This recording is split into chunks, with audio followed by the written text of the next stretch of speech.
All right, welcome everyone. My name is Sue Frame. I'm a volunteer leader with Chisago Lakes Area Indivisible. Welcome to our town hall. It's sponsored by Duluth Indivisible, Metro CD8 Indivisible, and Chisago Lakes Area Indivisible. Thanks for joining us. Tonight we'll hear from Dr. Wendell Smith, a candidate for the DFL primary, about his campaign to represent Minnesota's 8th District in the U.S. Congress and his plans to fight for our Minnesota families, our communities, and our democracy. Following a brief introduction from Wendell, we'll have questions generated from the CD8 Indivisible chapters, which have been shared with Wendell in advance, followed by a lightning round of short answer questions, then live questions through the Zoom Q&A. Please use the Q&A icon at the bottom of your screen to submit questions, and feel free to upvote the ones you'd like to hear answered. We'll try to prioritize the highest rated questions. So welcome attendees, welcome Dr. Smith. Thank you for joining us. We are going to spend about an hour together, but in the first 2 minutes, Wendell, what are the most important things you want us to know about you and your candidacy? Why you? Why now? Why me? Why now? Well, thank you very much, first of all, for inviting me. I actually look forward to this. I look forward to meeting people and talking to them, even if we have to do it virtually.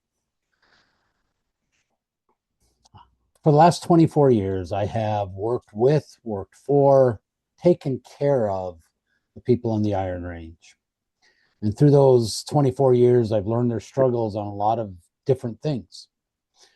I've watched the struggles with medical care. And I think that, that is obviously near and dear to my heart. But over this last year, as I was contemplating slowing down my medical practice and doing more things for myself, you start to see the degradation in our society and the things that the current administration is doing.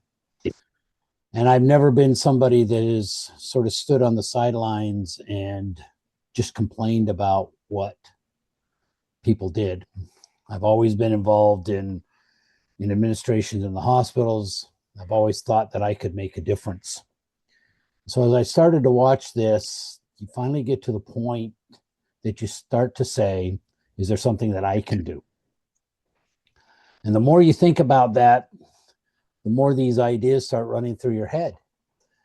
I start thinking to myself, what would it be like to run for a federal office, to try to put my voice in to change what is going on? And then you start to talk to people that are near and dear to you. And so I start talking to my son, and we talk about these things. And one day he comes up to me and says, "Dad, you'd make a good candidate." And you look at him and go, "I thought about it." And all of a sudden the lights start going on. I care about the people of Minnesota. I care about the people of the United States. There's two things that I've always lived by: my Hippocratic oath and my oath of office in the U.S. military. The Hippocratic oath basically says to put other people's first. I put my patients above self. My oath of office is to support and defend the Constitution. As I've watched both of those degrade over the last several years, but especially our adherence to the Constitution and its principles over the last year, that drove me into throwing my hat in the ring and saying, maybe I can make a difference.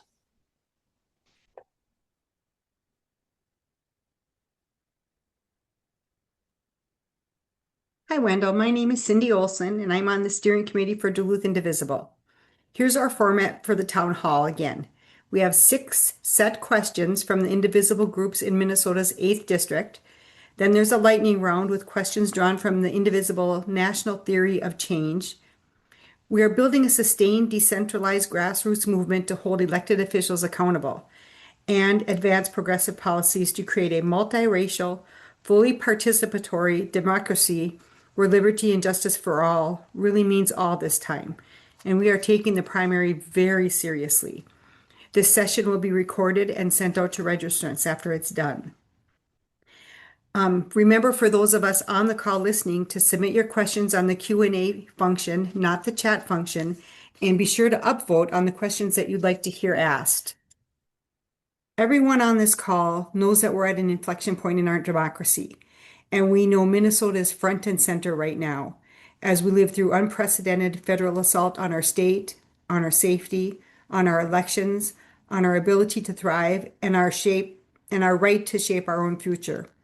What's happening now, who we send to Washington, and the decisions our federal leaders make will determine whether we stop the harm and change course. So let's start with the first question. We've told Wendell he'll have 5 or 6 minutes to answer each question. Paul, take it away. Hello, Wendell. I'm Paul Fleckenstein. I'm from Good Trouble Indivisible in Duluth. Paul, we cannot hear you. You're echoing. Still at the top of mind for damage and disruption. Can you hear me? Yes, Paul, we're gonna have you stop. So Lee, go ahead and Yeah, yes. John, you're on as two people. I'm just checking on the panel. There's a man named, someone else is on the panel with us.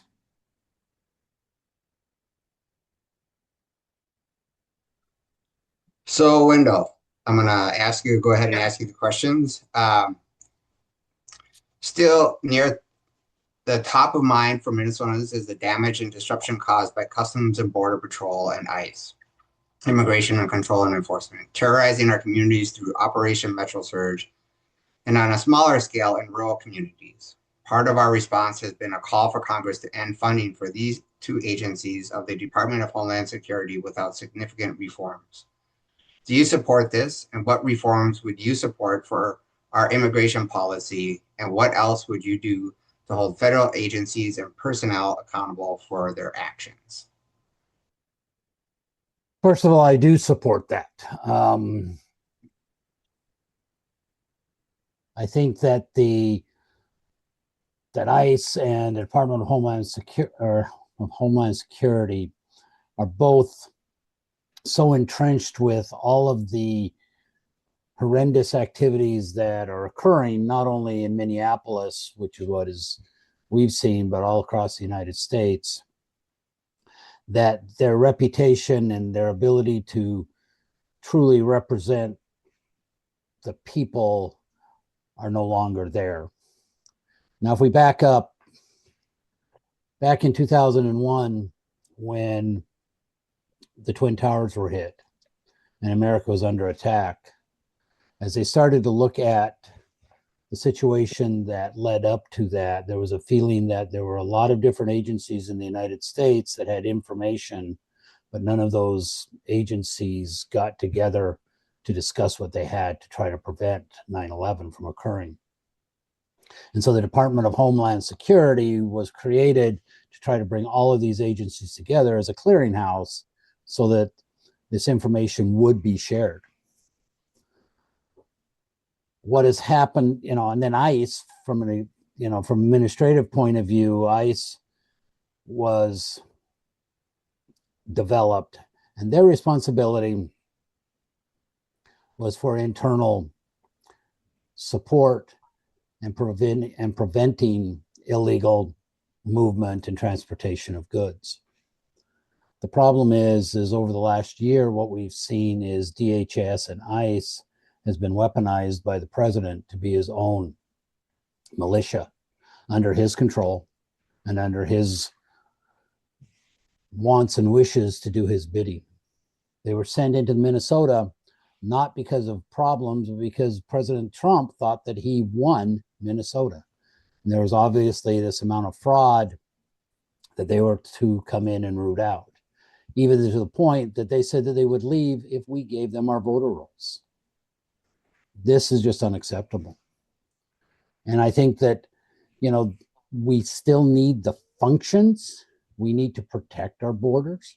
We need to protect those people coming in and making sure that I don't want to say the right people, but the people that should come into the United States to be here. And that's defined by immigration policy, not by a president and his whims.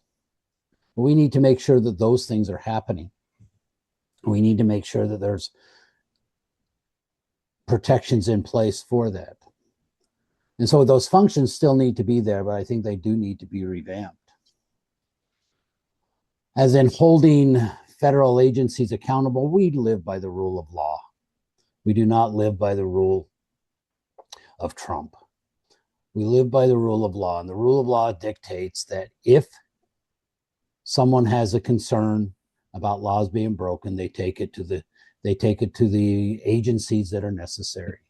If those agencies feel that there's validity in the complaint, then an investigation is done.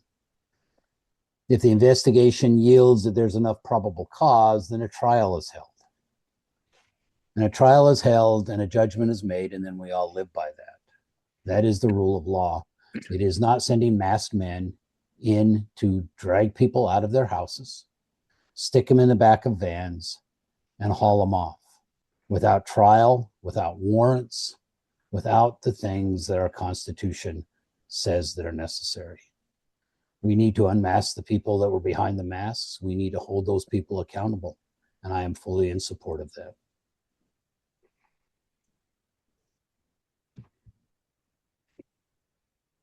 Okay, my name is Lee Stewart, and I'm with Duluth Indivisible.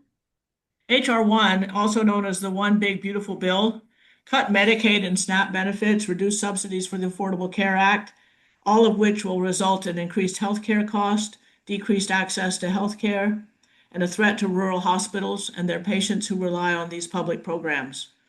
What is your plan for restoring funding to these valuable health programs that provide access for millions of Americans? What do you think our nation should do over the long term to ensure healthcare access for all? Healthcare, near and dear to my heart. The Big Beautiful Bill took out $1 trillion from Medicaid, and especially in rural areas, Medicare, government pay, so Medicare and Medicaid provide up to 70% of what a hospital brings in. And that just doesn't even carry the costs. Rural hospitals throughout the United States struggle. There are 19 rural hospitals in the state of Minnesota that are on the verge of closure in the next 5 years, with 6 of those being on the most vulnerable list. And now to come in and remove $1 trillion from that only results in what we see happening down in the cities with Hennepin Medical Center, which is on the verge of closure before the summer is out, unless something happens. And so it's just not acceptable. If I'm elected, I will push for the immediate funding or the immediate restoring of the funding that was taken out through the Big Beautiful Bill. In the long term, though, I think that the United States needs to step up and start taking care of its people. We are the only first world nation that does not have universal health care. In fact, just this last week, Mexico, which is a developing third world country, will start providing universal health care for its citizens starting in 2027. It is time for the United States to unbridle their health care from their job and to make it universal to everybody. As I've thought about this, we call it a lot of things. We call it universal health care. We call it single payer health care. We call it Medicare for all. I like the term Medicare for all. We can call it whatever we want, but Medicare for all, everyone understands what Medicare is. They understand that it is a program that provides medical care to those over 65. If a law was passed, and there is a law sitting in Congress right now, it's Senate Bill 1605, if I remember it correctly. I did not look it up before coming. I think it's 1605. That is Medicare for all. If that bill would pass, if it would pass the Congress, be signed off by the president, we could literally flip the switch tomorrow and have Medicare for every person in the United States. Some people talk about the funding, that it would raise taxes in order to do that. The reality is it would probably lower your taxes. We would have a huge pool of money to put into it. You would have all the money from the programs that we already have, Medicare, Medicaid, Veterans Association, all of the disability acts that we have.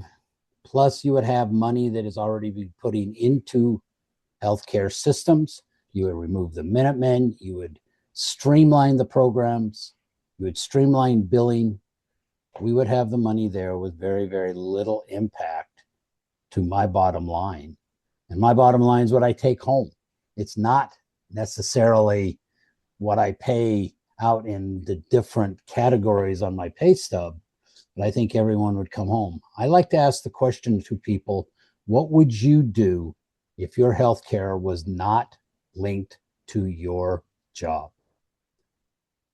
And I was talking to an individual down near the cities a couple of weeks ago, and he looked at me and says, well, my health care isn't linked to my job because that's why my wife works. And I said, would your wife work? And he looked at me and said, no, she wouldn't. She would stay home with the kids. What would we do? I have a son that would like to go out and start his own business, but he has medical issues that he will not leave his job with Microsoft because he needs to have those issues addressed before he would even think about doing that. I've talked to union reps and asked them, what could you do if your primary emphasis was not healthcare and keeping healthcare for your labor unions? And one of them looked at me and said, all the things that we could strive for. We need universal healthcare. We are the biggest. We are the richest.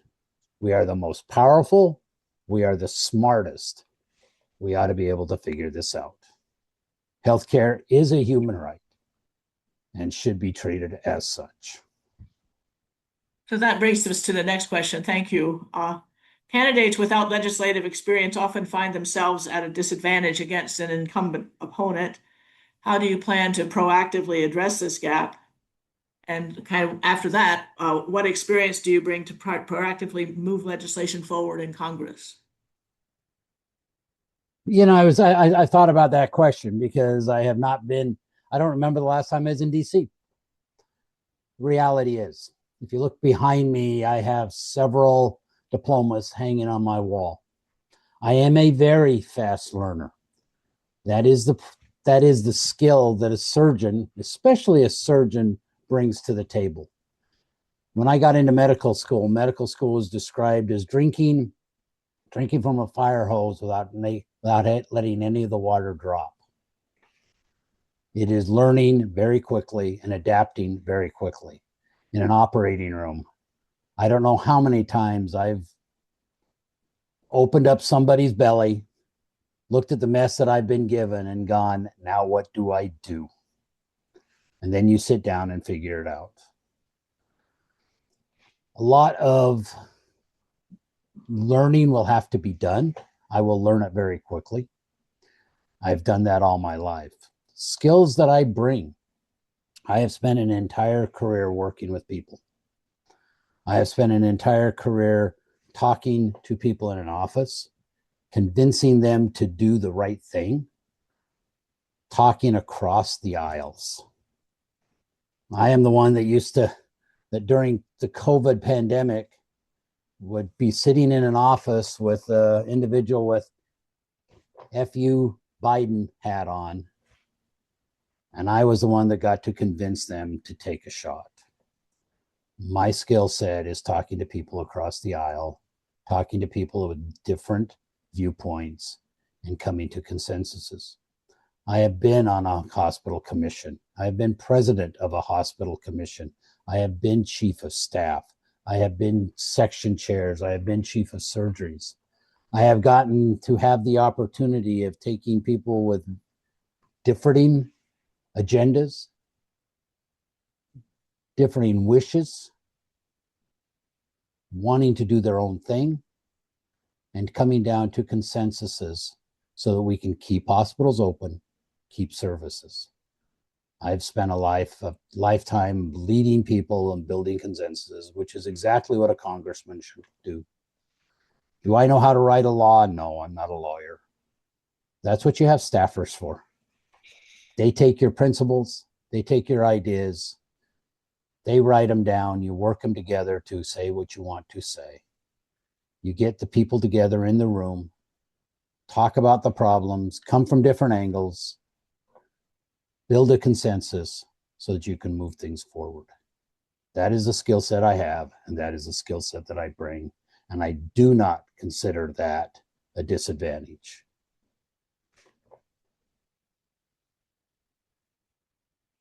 Thank you. Hey, Wendell. My name is Amanda Mosiniak, and I'm with Duluth Indivisible. So the next question is, you have an entrenched opponent with $1 million in cash on hand whose votes have hurt or will hurt our farmers, our miners, our election security, our relationship with Canada, the recreation economy Northern Minnesota depends on, our hospitals, etc., on and on. He won the last election by 67,000 votes. And our analysis says roughly 63,000 eligible voters didn't vote. What is your ground game to win this thing?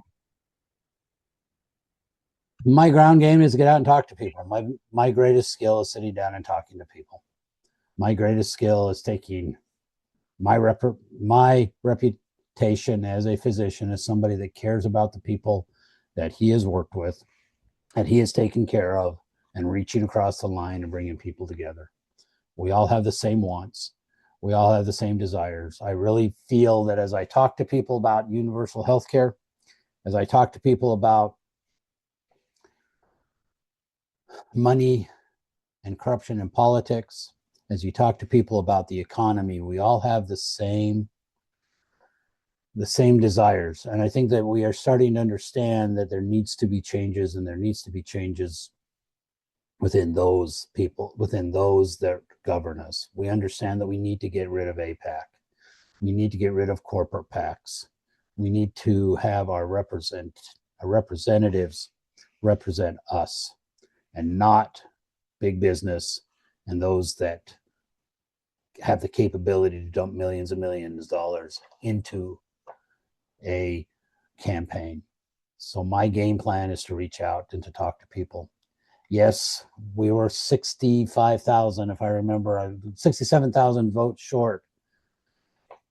And there's 63,000 people that didn't vote. Now, not all those are going to vote blue. So I think that just getting the vote out, I think you get vote out on both sides. Hopefully there will be somewhat of a blue wave, because hopefully people will be frustrated with what they have. But do I think that's going to turn around 67,000 votes? No.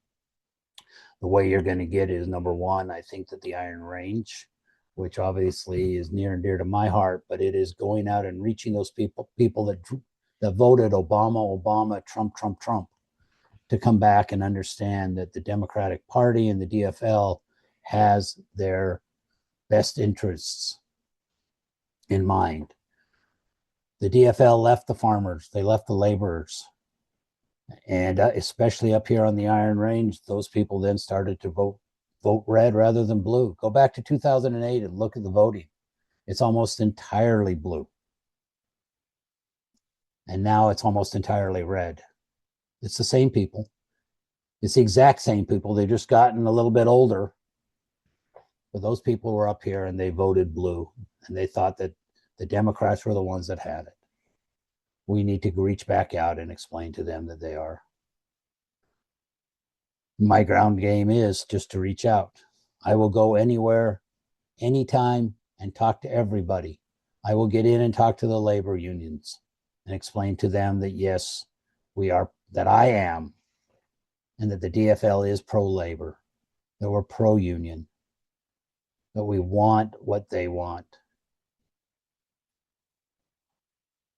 and hopefully bring them back. Because if we can't do that, we're not going to win it. Yep. Hi, Wendell. I'm Joan Peterson. I'm a leader in the Cloquet Area Indivisible group. The answer to your last question kind of leads into this question.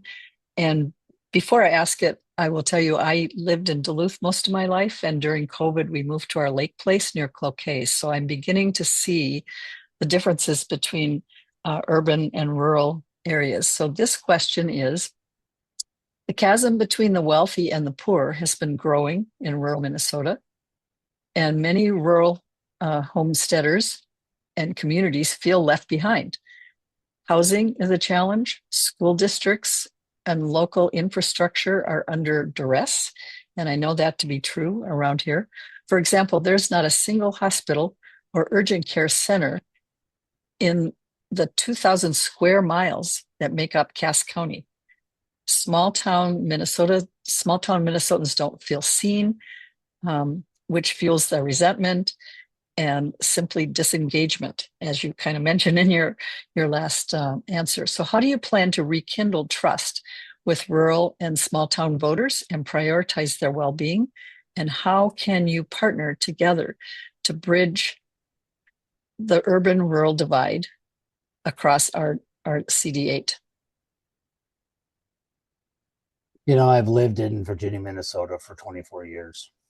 I have seen the struggles that rural areas have. I see the struggles with the education. I mean, if you look up here, currently Hibbing and Virginia, along with other schools, but I know these intimately, you know, Hibbing is having to close one of their schools. They're having to shut down programs because they just don't have the money to hire the teachers and keep the doors open in those buildings. Now, a lot of that is that families are leaving. It is an aging population. There's not as many kids coming to school.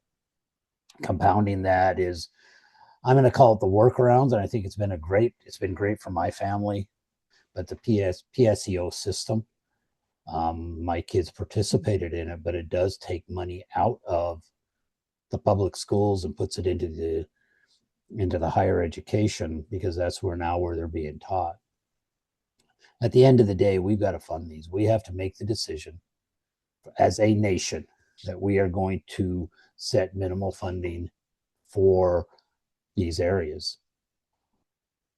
When you talk about education, it is literally done on a per child basis. And as your enrollment drops because people move out of the area, then the funding also drops. But the requirements are still there. There's still the requirements for mathematics. There's still requirements for language. There's still requirements for social studies. And you just can't eliminate those programs because you've got to get rid of 3 or 4 teachers because the enrollments go down. And so they need to be funded more. We need to increase our economic basis up here. I mean, I live on the Iron Range. It is a mining economy. And when mining's going well, we do well. When mining's not doing well, we're not doing so well. And so you struggle by how do you get young people to stay? And so you need to increase that. As a federal government, we need to encourage businesses to come in. We need to make sure that the infrastructure is here to support them, and make sure that the federal money is there to encourage businesses to go into these areas. We need to make sure that the services are available. If a hospital in a small town closes, it's a death nail to the community. If you take Hibbing, for example, and Hibbing Hospital is on the verge of closure, not only is it 1,000 jobs, high-paying, well-paying jobs that will be lost, but also a safety net for the community goes away. And as a person that brought a young family up here 24 years ago, if I would not have been in medicine, and if I was moving to an area that didn't have a hospital for 50 or 60 miles, there's no way I would move there, because as children get sick, how do you take care of them when they need to go to the hospital? Housing, I look at this area up here, and there has not been a real housing development since the 1970s. Now, a lot of that's based on the economics. They're just not people moving in and the housing required here, but there's still housing needs. And so somehow we've got to get around that. There are housing programs that are out there and prefabs and things like that that are able to put up houses cheaper than one-off building of a house that is very, very expensive. at the end of the day, how do we encourage it? We got to build the economies. We've got to provide the services. We got to provide the infrastructure. We've got to provide the support for businesses to come up here and into all of rural America or rural Minnesota. That is what builds it. That is what builds the basis for families to come in and businesses to grow. And once you do that, then those areas can start to become self-sustaining. Wendell, it's Cindy again. Congressional District 8 is incredibly large and diverse. It's actually larger than the 5 smallest states put together. Included in that area are a couple of Twin Cities communities, Duluth, the North Shore, the Arrowhead, the Iron Range, tribal nations, major parks, public lands, an international border, and even the Northwest Angle. How would you balance the sometimes competing interests of all of these communities while representing the entire geography of Congressional District 8? You know, the size amazed me one day, and I'll just say that I grew up in the state of Washington, and it was 300 miles across the state, east to west, and it's almost 300 miles from North Branch to the border. So it's actually almost the size of the state of Washington. So a little bit bigger than the smallest states. It is a diverse area. It's diverse regions. You go from a fairly white collar area around the cities to very, very blue collar area up here on the Iron Range. You go from people that, work in offices all day long to till the ground. And we all have struggles, and we all have needs that are special to each and every one of us. We also have things that are very, very similar. And like I said, the big things are the economy and affordability, healthcare, and government accountability, which are the tenets that my campaign is built upon. But the way you get out and reach them is you get out and reach them. You have town halls. Somebody asked me one day, how are you going to see them? We never see our current representative, Senator Pete Stauber. I said, this is my home. This is where I want to live. I'm not looking forward to living in Washington if I win. Yes, it's part of the job. And yes, I will have to have an apartment and something there when I am there. But every opportunity that I have, I will come home. And when I come home, I will go out and see those people that I represent. If I win, I work for the people. I don't work for the companies. The people of the 8th District are the people that hired me, and they're the people that will fire me, and they are the people that I'm accountable for. Just as my Hippocratic oath said that I work for my patients and I put my patients first, my Hippocratic oath also says that if I'm a senator, I work for and put the people of this district first and foremost. And that's how I will reach out. That's how I will bridge the gaps. Will everything that works in the city work up here on the range? Probably not. But at the end of the day, I will explain why I do the things that I do and explain that to the people that hired me.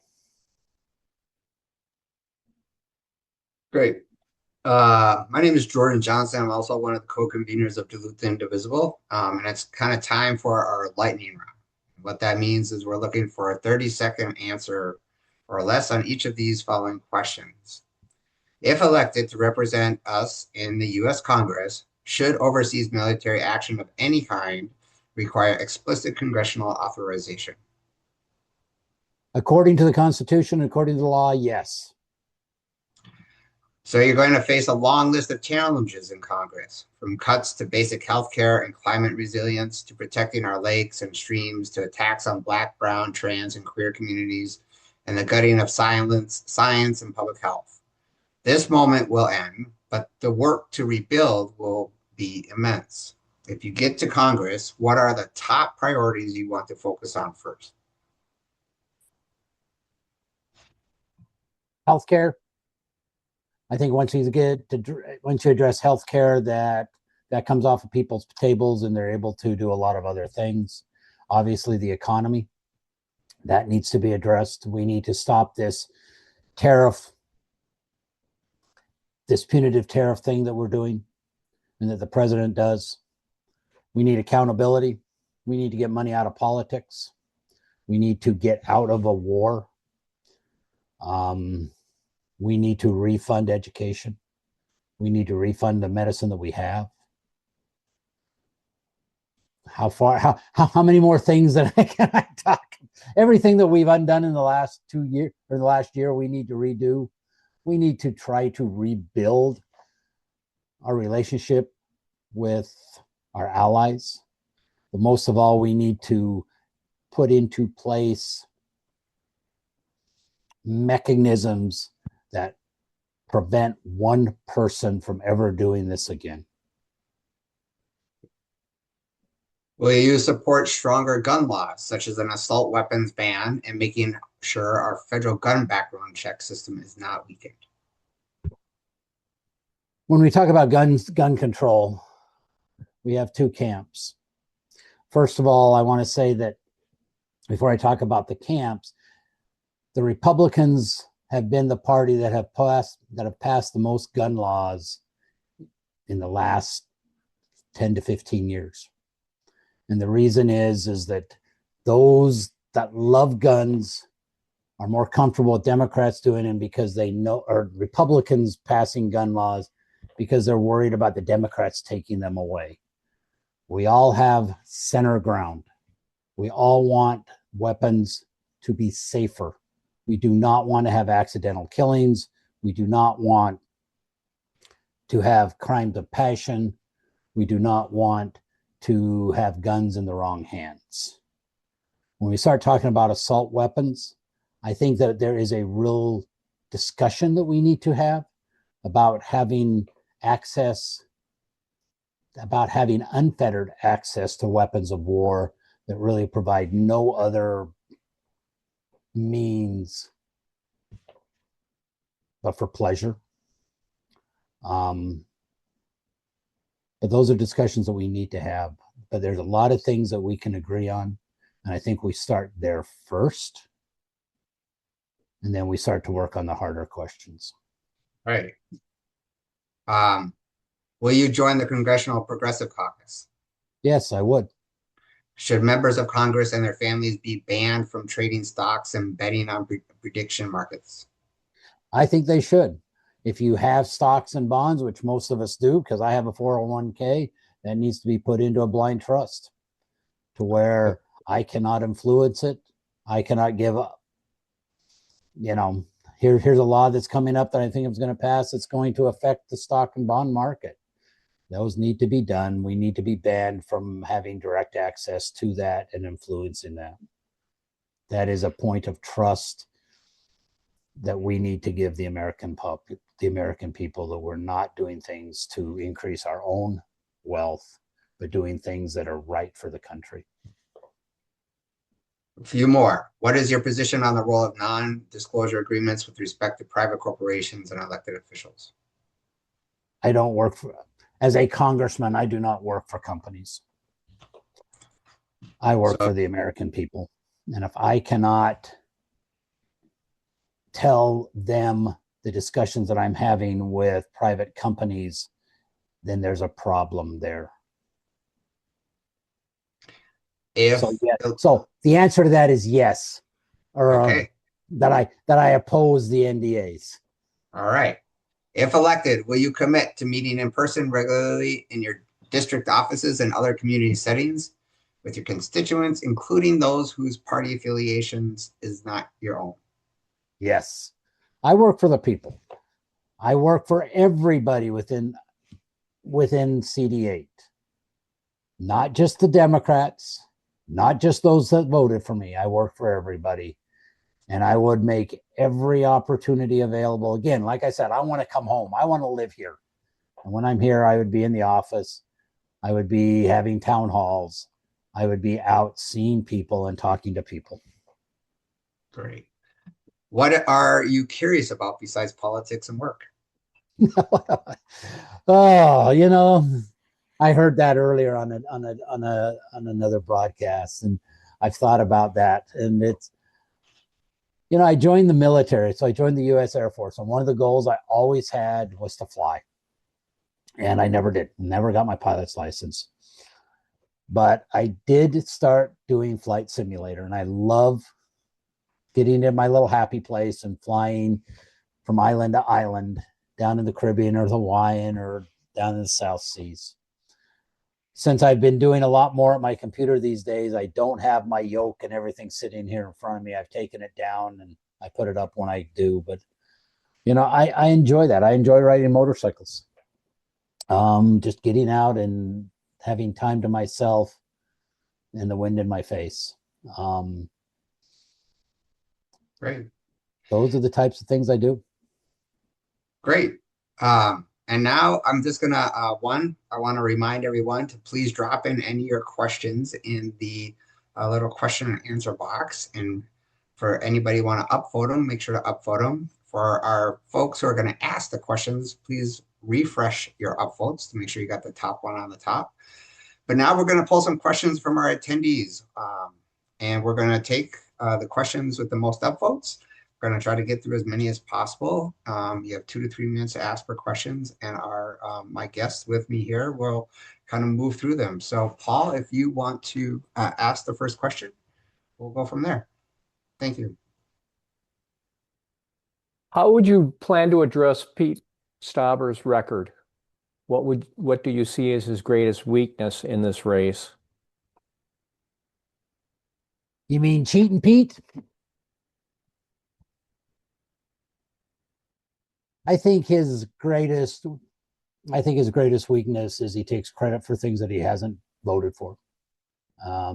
Infrastructure bills that he says, hey, look at all these great things that Congress has done. And yes, Representative Stauber, and you voted against it. I think a lot of things that he does for the quick vote.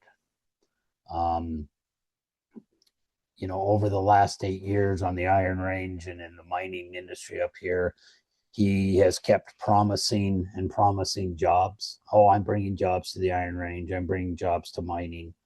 There are less jobs in mining today than there were 8 years ago, and those are just pure numbers. I think he is linked to supporting President Trump and agreeing with everything that President Trump has voted for. If you look at education, if you look at healthcare, if you look at the most recent infrastructure bill that, yeah, he actually did vote for, but there are restrictions on PLAs with those, and he's done absolutely nothing to support maintaining those PLAs. And so he has established himself, in my mind, as being a union buster. All you have to do is bring forth his record and not let him try to skirt around and say that I brought these jobs in, and say, okay, what jobs did you bring? And exactly how many jobs were there 8 years ago, and how many jobs are there now in the mining industry? And you'll quickly find out that he says a lot of things and doesn't produce them at the end. And I have no problem calling him out about that.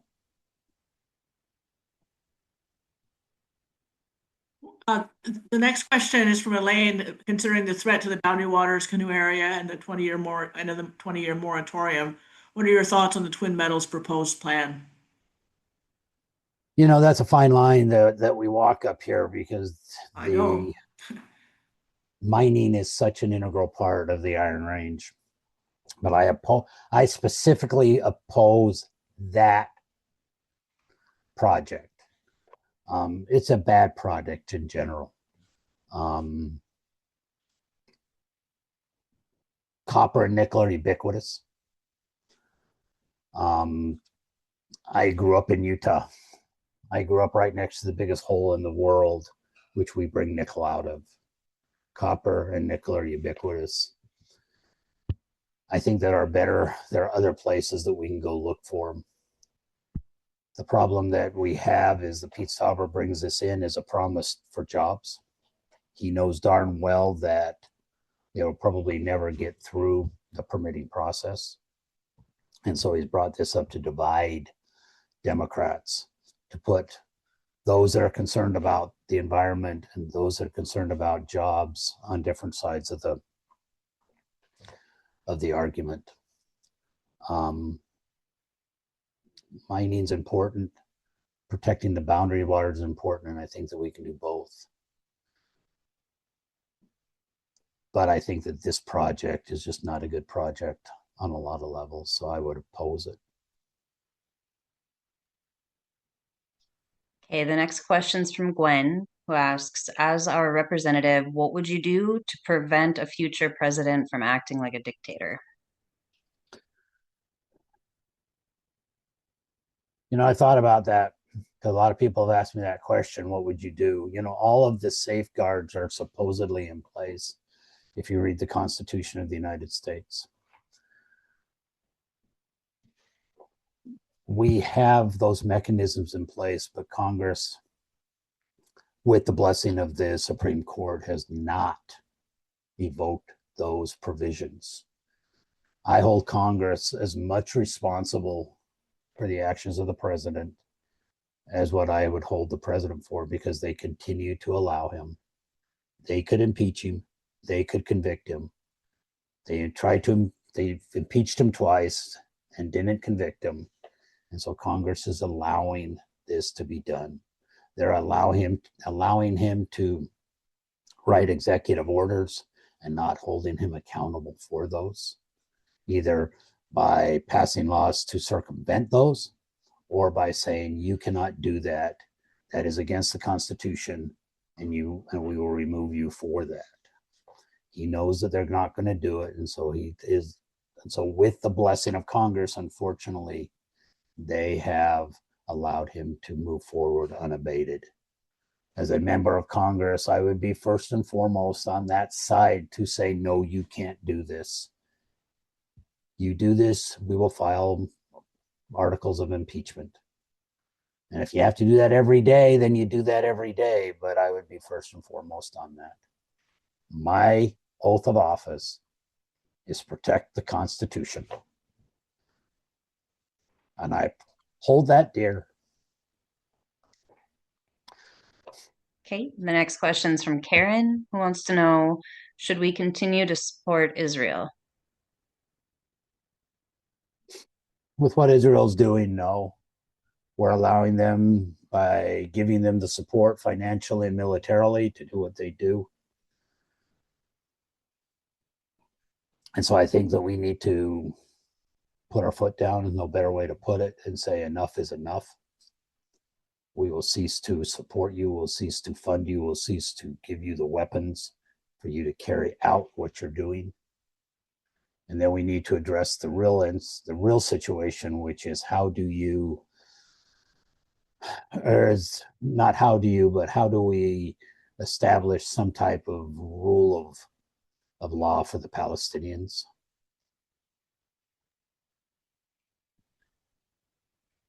This is a question from Nancy. Please elaborate on your statement that the DFL abandoned the farmers and labor unions and others near the Iron Range. Well, that's what they feel like. That's why they're voting red. They feel that the Republicans, they feel that the Republicans are more invested in making sure that they have a job to put food on their table. They feel that the Democrats have left them. I was at a conference or a convention recently, I won't tell which one, that as we got to the end of that convention, there were some very, very frustrated people, and most of them were on the labor side, and they swore never to put another dollar into the DFL. We need to let the laborers, we need to let the farmers, we need to let everybody know that the Democrats are there for what is important to them, to give them the health system they need, to work on the economy so that they can put food on their table and a roof over their head, that they're going to get rid of corruption in the government and bring back representation to the people. how do you feel about data centers?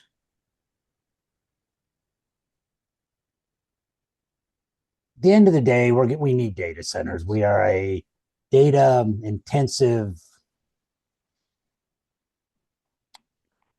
economy. We're data intensive people. I do not feel that data centers should be given tax breaks. I do not feel that data centers should be given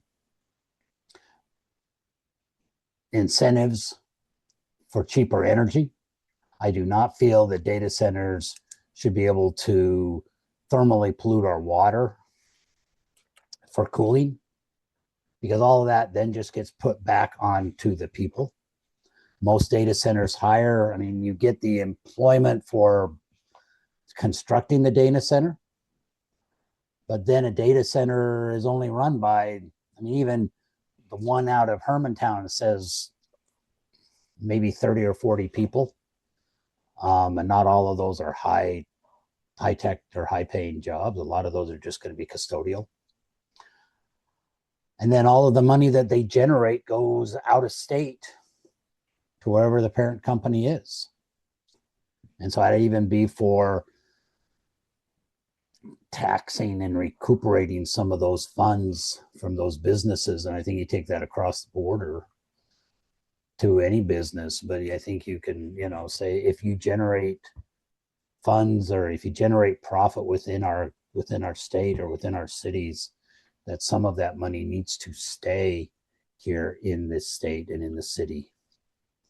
So yeah, data centers we need, unfortunately, but we need to build them in areas that you don't have all the low drum hums that come from them that we're just learning about. So they need to be buffered, and we don't need to be supporting them with public funds.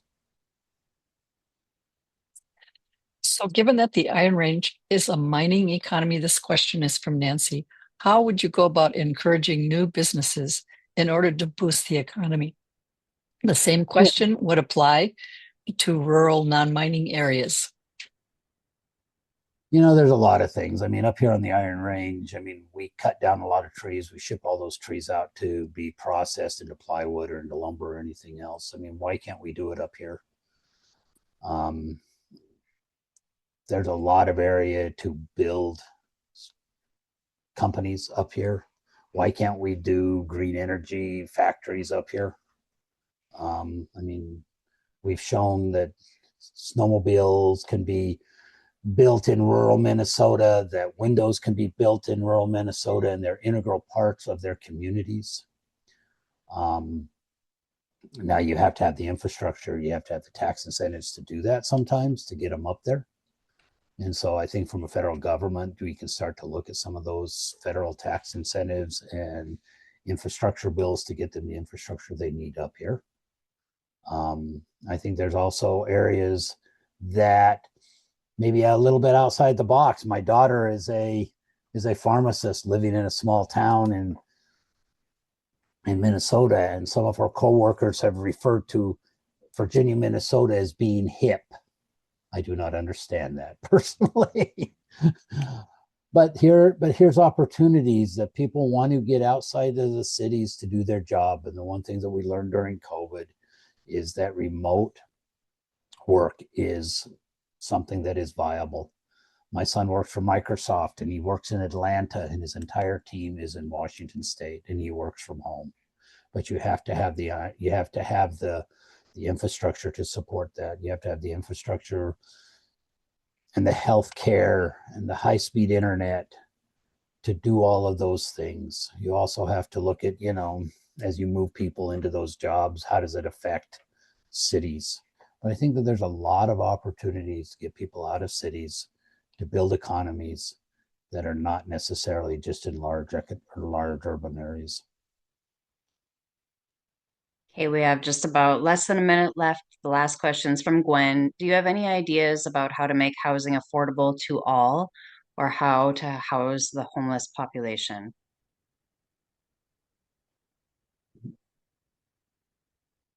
I think you have to have affordable housing. You have to have programs that get people off the streets and into housing. I mean, one of the biggest problems with employment is you have to have an address. And if you don't have an address, it's very hard to get a job. And if you don't have a job in an economy, it's very hard. And an income, it's very hard to get housing. And so somehow we need to break that. And that's going to require governmental input. There, economy or economic housing, there's ways to do that. There, like I said earlier, there's prefabs, there's apartments, there's things like that. There's empty houses. I mean, unfortunately, in a lot of rural areas, you don't have a lot of empty housing. You have a lot of substandard housing that people are surviving in, and you need to move into better housing. But we need to provide incentives. We need to have first-time homeowner loans. We need to have lower interest rates. We need to have cheaper ways to build housing than one-off construction. And those are the things that we need to support. We need to come back and from a federal government support the individual, not support wars in other countries. Okay. Thank you, Dr. Smith. We want to give you an opportunity to close out. So any last few sentences you'd like to share? At the end of the day, and I talk about healthcare for all because I think that we deserve it. I think that we need to reach out to everybody. We need to put Americans first.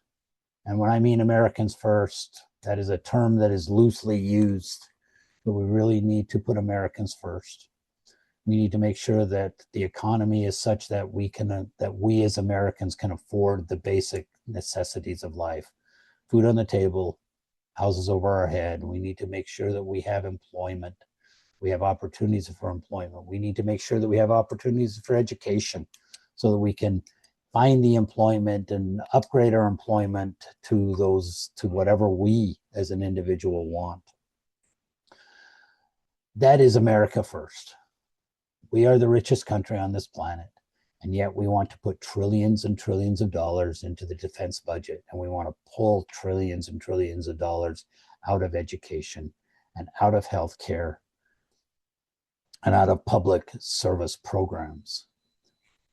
The current administration is not putting Americans first. They're putting their own pockets first. They're putting Israel first. They're putting foreign wars first. And we need to come back and put Americans first. That is my platform.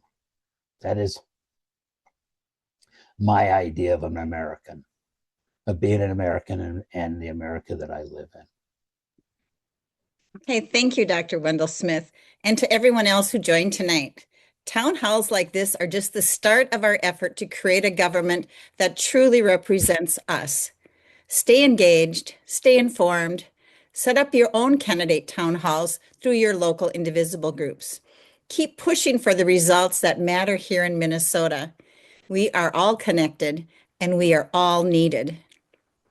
A task for this week, mark your calendar for August 11th, primary day, and make plans to vote. If you're going to be away, vote by absentee ballot, which you can do as early as June 26th.